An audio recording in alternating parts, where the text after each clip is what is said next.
এবার ভয়াবহ লোমহর্ষক অভিযোগ পাওয়া গেল হত্যা মামলার পলাতক আসামি শেখ হাসিনার বিরুদ্ধে। তিনি নিজে জেলখানায় ঢুকে মেজর বজলুল হুদাকে জবাই করে হত্যা করেছেন। প্রমাণসহ থাকছে বিস্তারিত ভিডিওতে। হাদির খুনি ফয়সাল কি সত্যি আটক হয়েছে? এবার আসল সত্যি ফাঁস করল পিনাকি ভট্টাচার্য।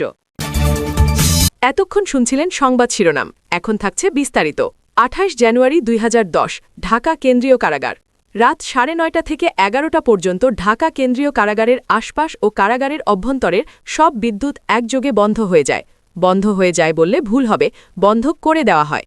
১.৫ ঘণ্টা ঢাকা কারাগারের মতো স্পর্শকাতর জায়গায় কেন বিদ্যুৎ বন্ধ করে রাখা হয়েছিল সেটা একটু পরে বলি। আগে বিদ্যুৎ আবার ফিরে আসার পর কারাগারের অবস্থা কেমন ছিল সেটা বর্ণনা করা যাক। ঢাকা কেন্দ্রীয় কারাগারে ওই দিন কয়েদিদের সবার ভিতরে কিছুটা অস্থিরতা কাজ করছিল।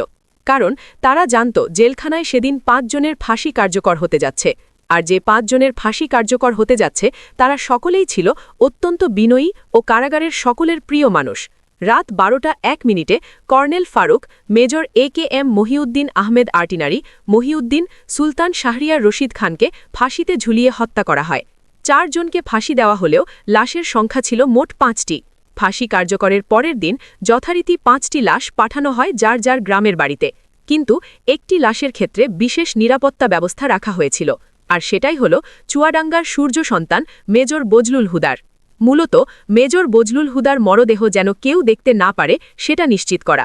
চুয়াডাঙ্গার মানুষের কাছে মেজর বজলুল হুদা ছিলেন এক আদর্শের প্রতীক, যে কারণে আইন শৃঙ্খলা বাহিনীর ব্যাপক উপস্থিতি আর জোর জবরদস্তির পরেও প্রিয় মানুষটিকে শেষবারের মতো একটু দেখতে চাওয়া মানুষের ঢল ছিল চোখে পড়বার মতো। আইন শৃঙ্খলা বাহিনীর নির্দেশনা ছিল ৫ মিনিটের মধ্যে মেজর বজলুল হুদাকে দাফন করতে হবে, কিন্তু জনরোষের মুখে আইন শৃঙ্খলা বাহিনী পিছু হটতে বাধ্য হয়। প্রিয় মুখটাকে গোসল না দিয়ে কিছুতেই চুয়াডাঙ্গার মানুষ তার দাফন করাতে চায়নি। বাধ্য হয়ে প্রশাসন তাদেরকে আধা ঘণ্টা সময় বেঁধে দিয়েছিল দাফন করার জন্য।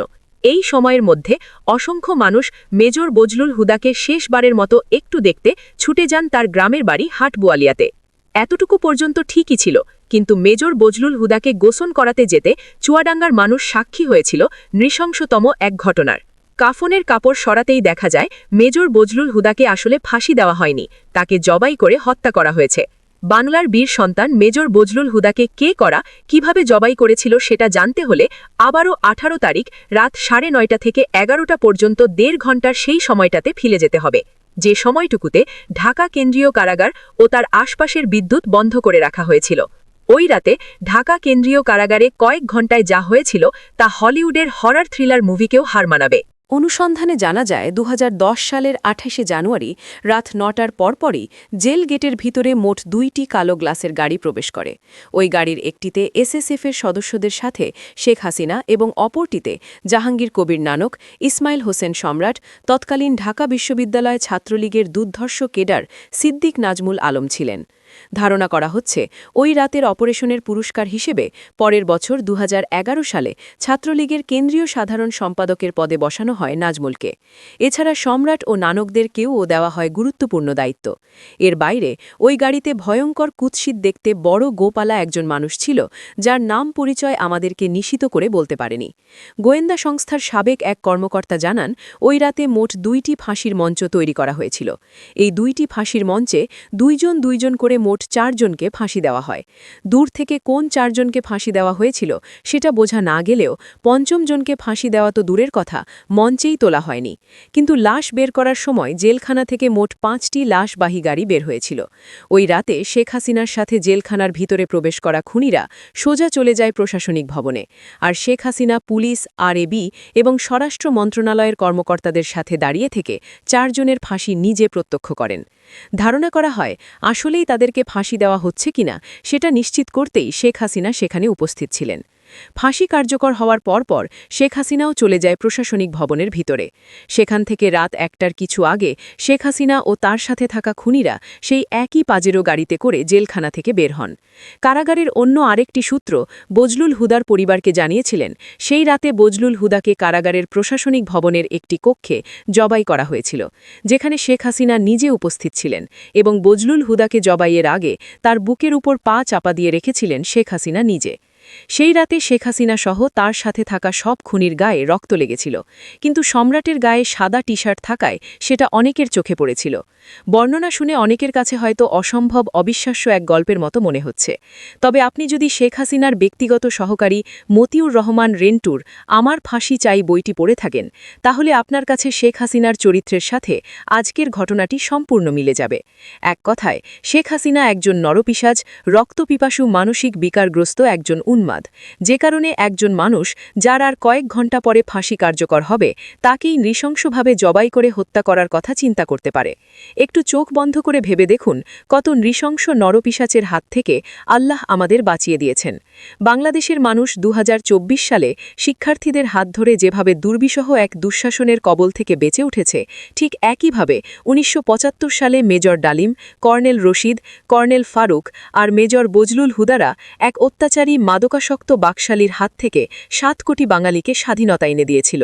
শেখ হাসিনার দুঃশাসন আমরা চোখে দেখেছি, কিন্তু শেখ মুজিবেরটা আমাদের থেকে আড়াল করে রাখা হয়েছে বলেই আমাদেরকে এখনও তাকে বিতর্কের ঊর্ধ্বে রাখার কথা শুনতে হয়।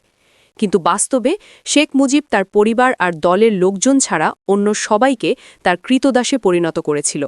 শেখ মুজিবের সময় কতটা অরাজক পরিস্থিতি ছিল তা মেজর বজলুল হুদার উইকিপিডিয়ার কয়েকটি লাইন পড়লেন পরিষ্কার হয়ে যাবে। মেজর বজলুল হুদা, মেজর ডালিম আর তার স্ত্রী একটা বিয়ের অনুষ্ঠানে গিয়েছিলেন। সেখানে শেখ কামাল আর তার বখাটে বন্ধুরাও উপস্থিত ছিলেন। এদের মধ্যে সবচেয়ে উচ্ছৃঙ্খল ছিল গাজী গোলাম মোস্তফার ছেলে। গাজী গোলাম মোস্তফা ছিলেন শেখ মুজিবের সবচেয়ে আস্থাভাজন এবং ঢাকা মহানগর আওয়ামী লীগের সভাপতি। অত্যন্ত অসৎ প্রকৃতির এই লোকটিকে শেখ মুজিব রেড ক্রিসেন্টের চেয়ারম্যানের পদেও বসিয়েছিলেন, যিনি গরিব মানুষের চাল, তেল, কলম্বো চুরি করে শেখ মুজিবের সাথে ভাগাভাগি করতেন। ক্ষমতার দাপটে বিয়ের অনুষ্ঠানে আসা মেজর ডালিমের স্ত্রীকেও অসম্মান করার সাহস দেখিয়েছিল শেখ কামালের বন্ধুরা। এ সময় মেজর ডালিম ও বজলুল হুদার সাথে শেখ কামাল বাহিনীর ধস্তাধস্তির এক পর্যায়ে তারা মেজর ডালিম ও তার স্ত্রীকে তুলে নিয়ে যায়।